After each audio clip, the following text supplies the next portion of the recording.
Guerra del Pacífico 1941-1945. Conflicto bélico entre Japón y Estados Unidos dando final a la Segunda Guerra Mundial.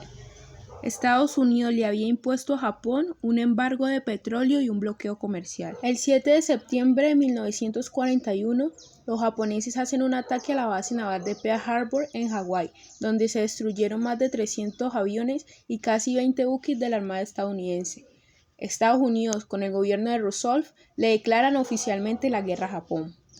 Japón y Estados Unidos se enfrentaron del 4 al 8 de mayo de 1942 en el Mar de Coral. Parecía que todo iba bien para la Armada Imperial japonesa con las primeras victorias sobre los norteamericanos. Los japoneses invadieron Filipinas, Tailandia, Malasia Británica, Birmania, islas orientales holandesas, importantes islas del Pacífico y la base naval de Singapur. 11 de mayo, la cifra de los barcos destruidos aumentó a 19, sumando además 10 aviones japoneses eliminados. Este llevó a cabo mientras que la Armada Imperial japonesa huía por el Mar del Coral, pues la guerra se giró repentinamente en su contra. Batalla en la isla Midway. Si Japón había iniciado la guerra con desventajas militares, hasta este punto resultaba sumamente evidente que el control de las batallas ya no estaba en sus manos, tras la baja causada por los norteamericanos y a su vez por los países con los que también estaba en guerra. En la batalla en la isla Midway no fue diferente, debido a que Japón perdió aquel encuentro 4 portaaviones. Los japoneses no sabían rendirse, aún así persistieron y buscaron invadir aquella isla. Batalla en el Mar de Filipinas. Esta fue una de las victorias para Japón, pues gracias a ello impidieron que los norteamericanos se apoderaran de Saipán y Tinian, y a su vez evitó sufrir los bombardeos B-19 de la aviación de Estados Unidos. Las pérdidas tanto japonesas como norteamericanas resultaron mayormente afectando a Japón con la pérdida de 5 portaaviones más. En esta batalla los japoneses debieron emplear una nueva técnica sumamente radical, el kamikaze. Esto debido a que cada vez contaban con menos aviones de bombardeo y de ataque, así que hicieron uso de los cazas, aunque esto no evitó que fueran grandes las bajas del equipo de los pilotos.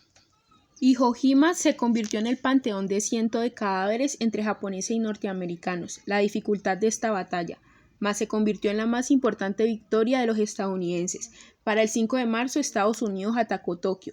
La batalla en Iwo Jima se estaba consumiendo, pues a pesar de que los japoneses daban resistencia, su ejército estaba débilmente por los constantes bombardeos de los norteamericanos.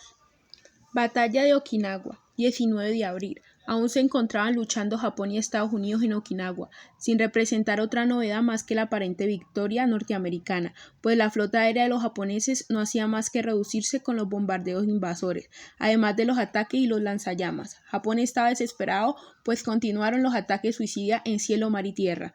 Para el 3 de junio de 1945, los norteamericanos seguían expandiéndose por Okinawa y por tanto orillando a los japoneses. Los pilotos suicidas se mantuvieron dando noticia, los japoneses se daban cuenta de que su caso estaba prácticamente perdido.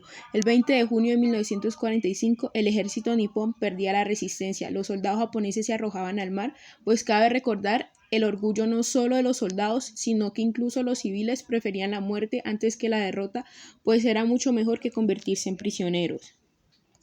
Noviembre de 1941, el general Marshall anunció que para detener los ataques japoneses bombardearían sus ciudades. El material con el que estaban construidas las casas de Japón favoreció el objetivo de las armas. A partir de esta victoria, Estados Unidos en la batalla de Okinawa se consideró que la Guerra del Pacífico ya había concluido.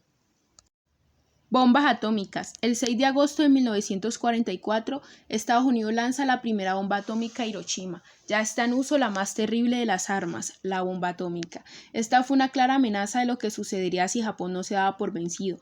Era la primera vez que utilizaba la bomba y así tuvo una doble función, pues con ello verificaron los alcances de la misma. Esto marcó completamente la Segunda Guerra Mundial, así que Japón solo tenía dos opciones: se rendía y desistía de sus ataques o se mantenía en guerra y a su vez las consecuencias de la misma. Nagasaki recibe el segundo ataque el 9 de agosto de 1944. Las incontables muertes en estas ciudades y la radiación fue suficiente. Finalmente, Japón aceptó los términos de rendición. Y con esto culmina la Guerra del Pacífico y la Segunda Guerra Mundial.